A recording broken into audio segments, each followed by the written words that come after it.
सरकार ने ये पुलिस राज्य बनाने के लिए कानून लेकर आई है। इसके बाद होगा क्या?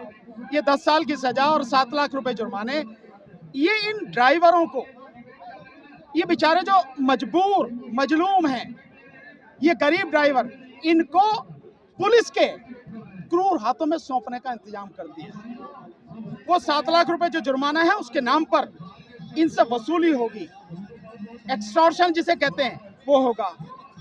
तो कहा जा रहा है कि सर जो 15,000 कमाएंगे वो 10 लाख कैसे जुर्माना भरेंगे? यही तो समझने की और सोचने की जरूरत है। मैं बार बार ये कहता हूं कि क्या कोई व्यक्ति, कोई भी व्यक्ति हो, एक्सीडेंट जानबूझकर करता है क्या? अगर कोई पक्षी आ जाए, कोई जानवर आ जाए, कोई व्यक्ति आ जाए, तो वो उसे बचाने की भरसक कोशिश करता है। और कई बार ऐसा होता है कि उसे बचाते बचाते उसका खुद का एक्सीडेंट हो जाता है, गंभीर चोट लग जाती है, वहां तक उसकी मौत भी हो जाती है। ऐसे कई उदाहरण हैं, मैं बता सकता हूं आपको। लेकिन इस चीज को नजरअंदाज करके, उन परिस्थितियों का ध्यान न रख के, जिस तरह से ये सरकार कानून लेकर आई है, ये सिर्फ यही बात सिद्ध करता है कि इस देश को, इस संवैधानिक और लोकतांत्रिक देश को, ये सरकार पुलिस राज बनाने पर तुली हुई है। और पुलिस राज केवल और केवल किसी तानाशाह की ही ख्वाहिश हो सकती है।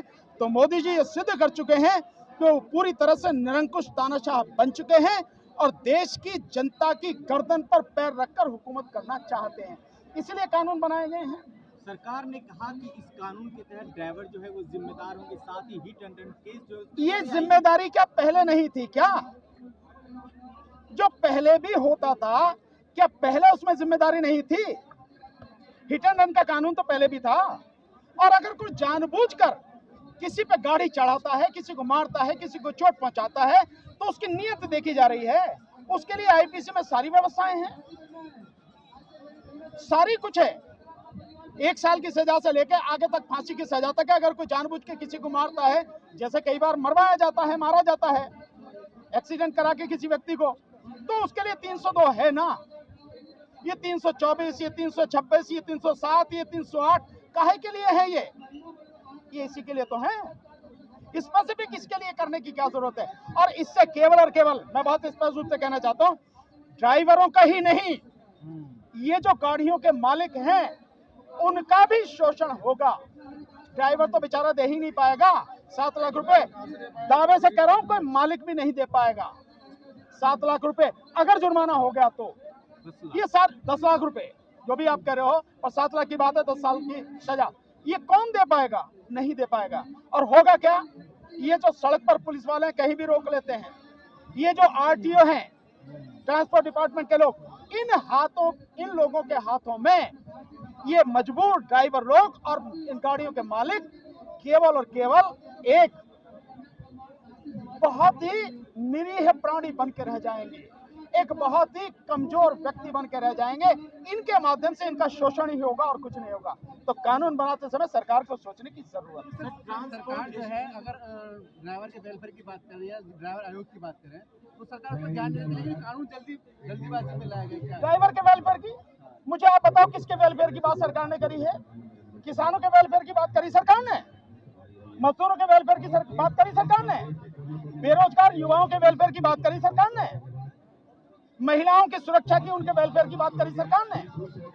जो वन पेंशन के लिए यहीं पे पिछले 3000 दिन से ज्यादा हो गए लड़ रहे हैं फौजी हमारे रिटायर्ड, उनके भलाई की बात करी क्या सरकार ने?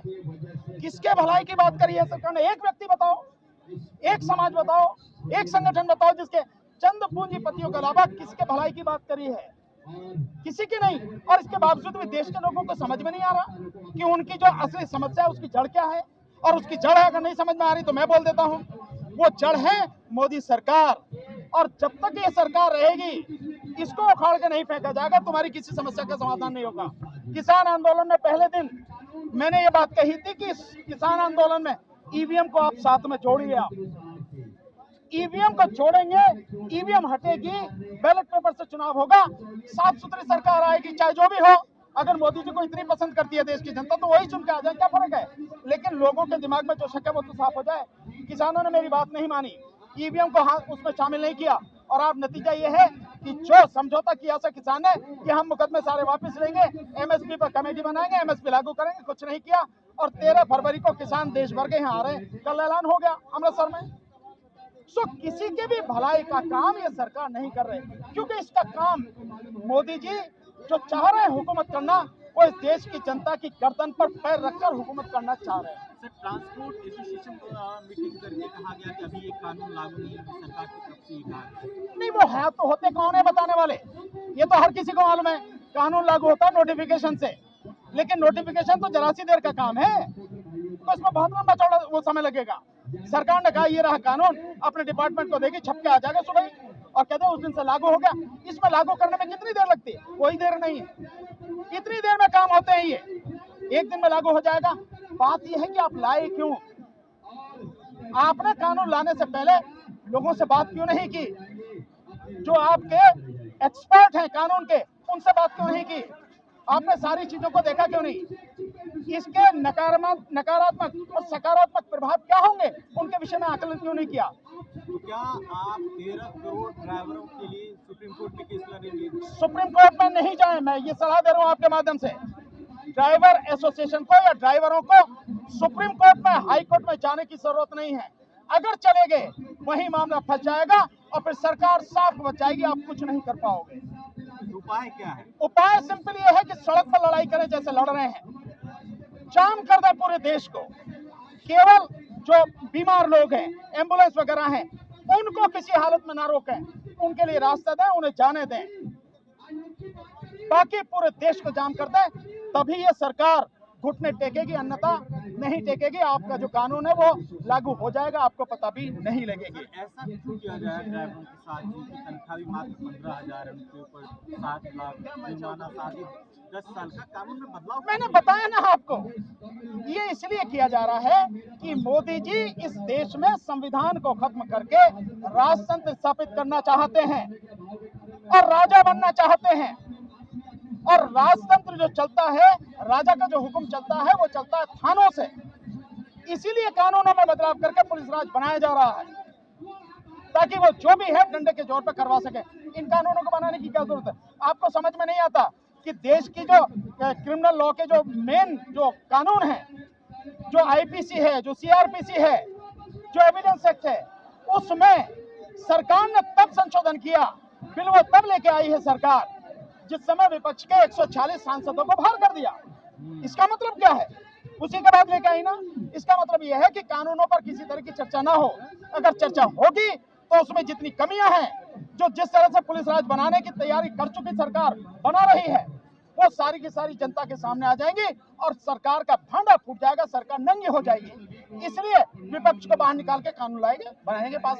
ये है असली चीज। आज हम आपके लिए लेकर आए हैं बहुजन समाज की एक ऐसी किताब, कहीं हम भूल ना जाएं, एक ऐसी ऐतिहासिक किताब है जिसके अंदर आपको ऑडियो वीडियो देखने को मिलना है। ये पहली बहुजन समाज की ऐतिहासिक किताब है जिसके अंदर आप वीडियो भी देख सकते हैं। अब किताब के अंदर कैसे वीडियो देख सकते हैं ये मैं आपको पहले दिखा दूं। आइए तो हम देखते हैं। सबसे पहले आपने करना ये काम है कि किसी भी पेज पर मोबाइल द्वारा आप गूगल पे जाएंगे और गूगल पे जाने के बाद आपको कैमरे का निशान नजर आता है। इस कैमरे पे आप क्लिक करेंगे तो ये QR कोड को स्कैन कर लेगा। स्कैन करने के बाद यहाँ पर आप देखेंगे ये लिंक आ गया। आप जैसे लिंक पर क्लिक करेंगे आपकी वीडियो चालू हो जाएगी, यानी कि आपको एक सटीक जानकारी मिलने वाली है, एक ऑथेंटिक जानकारी मिलने वाली है।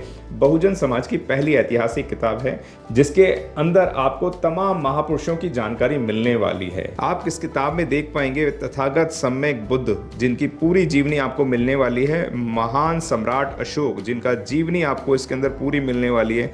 संत कबीर दास, संत शिरोमणि गुरु रविदास, सम्राट मीर भोज, जिन्होंने इतिहास रचने का काम किया। गुरु घासीदास बाबा, वीरांगना झलकारी बाई, वीरांगना उदा देवी पासी, नागेली वीरांगना की कहानी, एकलव्य जिसका अंगूठा काट लिया था धोखे से, चोखा मेला हरिचंद ठाकुर, ज्ञानदीप छत्रपति शाहूजी महाराज, बिरसा मुंडा, ज्योतिबा फूले, माता सावित्रीबाई फूले, फातिमा शेख, EV रामास्वामी, स्वामी अच्युतानंद, बाबा साहब डॉक्टर B.R. अम्बेडकर, जिनका मूल ग्रंथ आपको इसमें छोटी सी किताब में मिलने वाला है। आप ऑडियो भी देख सकते हैं, वीडियो भी देख सकते हैं।